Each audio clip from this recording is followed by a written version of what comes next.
Dans une lettre poignante, le Front touche pas à ma constitution implore l'ex-députée française Christiane Taubira de renoncer à participer à une conférence sur le panafricanisme à Lomé en juin 2025. Organisée sous l'égide d'un régime accusé de bafouer les libertés et de réprimer ses citoyens, cette conférence risque, selon le Front, de servir de vitrine à une dictature qui trahit les valeurs mêmes du panafricanisme. Lecture. Lomé, le 28 mai 2025. À l'attention de nos refs. 05-2025-126. Madame Christiane Taubira. Ancienne ministre. Paris, France. Objet. Votre présence à la conférence sur le panafricanisme à Lomé en juin 2025. Madame la ministre, c'est avec une profonde gravité et un sens aigu de l'urgence historique que nous prenons la liberté de nous adresser à vous aujourd'hui.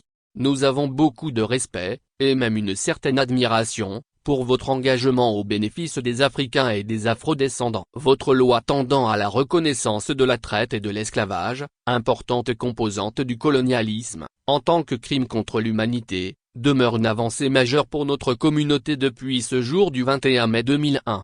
Votre participation est annoncée à la conférence sur le panafricanisme que le gouvernement togolais a vainement tenté d'organiser l'année dernière et sous-traité maintenant au groupe Mansa. Cela surprend et inquiète profondément le mouvement citoyen togolais touche pas à ma constitution, un regroupement d'une vingtaine d'organisations de la société civile et de partis politiques. Certes, il s'agit d'une thématique importante qui doit être davantage promue et vulgarisée. Cependant, la conférence à laquelle vous êtes invité se déroule au Togo, et elle est surtout portée par le gouvernement dont le régime incarne tout le contraire des valeurs que vous défendez. Le régime togolais, la plus vieille dictature de l'Afrique de l'Ouest, peut-il bénéficier de la caution de Madame Christiane Taubira qui ne cesse de défendre les libertés partout où elles sont bafouées? Le panafricanisme porte les valeurs de liberté, de droits humains fondamentaux, d'état de droit et de souveraineté, à commencer par la souveraineté du peuple. Au Togo, tous ces droits sont refusés aux citoyens. Imaginez un instant que Monsieur Jacques Chirac soit toujours au pouvoir en France actuellement. Impensable, n'est-ce pas? C'est pire au Togo. Faure Gnassingbé a pris le pouvoir en 2005, en succédant à son père, Général Gnassingbé Eyadema, qui a dirigé le Togo d'une main de fer pendant 38 ans.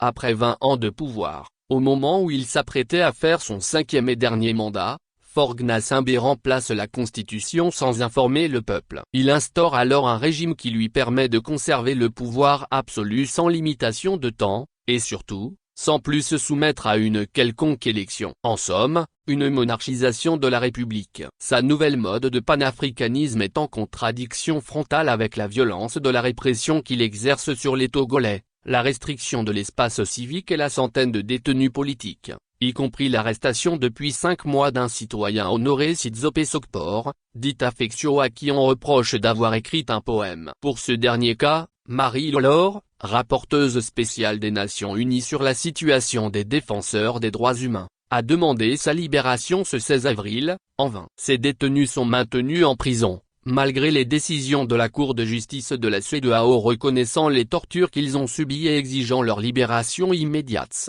Votre présence à cette conférence à Lomé serait un affront pour le peuple togolais, parce que perçu comme une caution, cyniquement exploitée par le régime. Cela enfoncerait davantage les Togolais dans la privation de jouissance de liberté. Étant maintenant informés plus largement de la nature du régime en place au Togo et de ses intentions malveillantes, nous espérons vivement que vous prendrez cela en considération, afin de surseoir à votre présence à cette conférence. Il nous paraît évident que votre nom et votre notoriété ne peuvent être associés à une conférence qui a pour objectif réel et inavoué de surfer sur la noble vague du panafricanisme portée par une jeunesse en quête de souveraineté pour son mieux-être.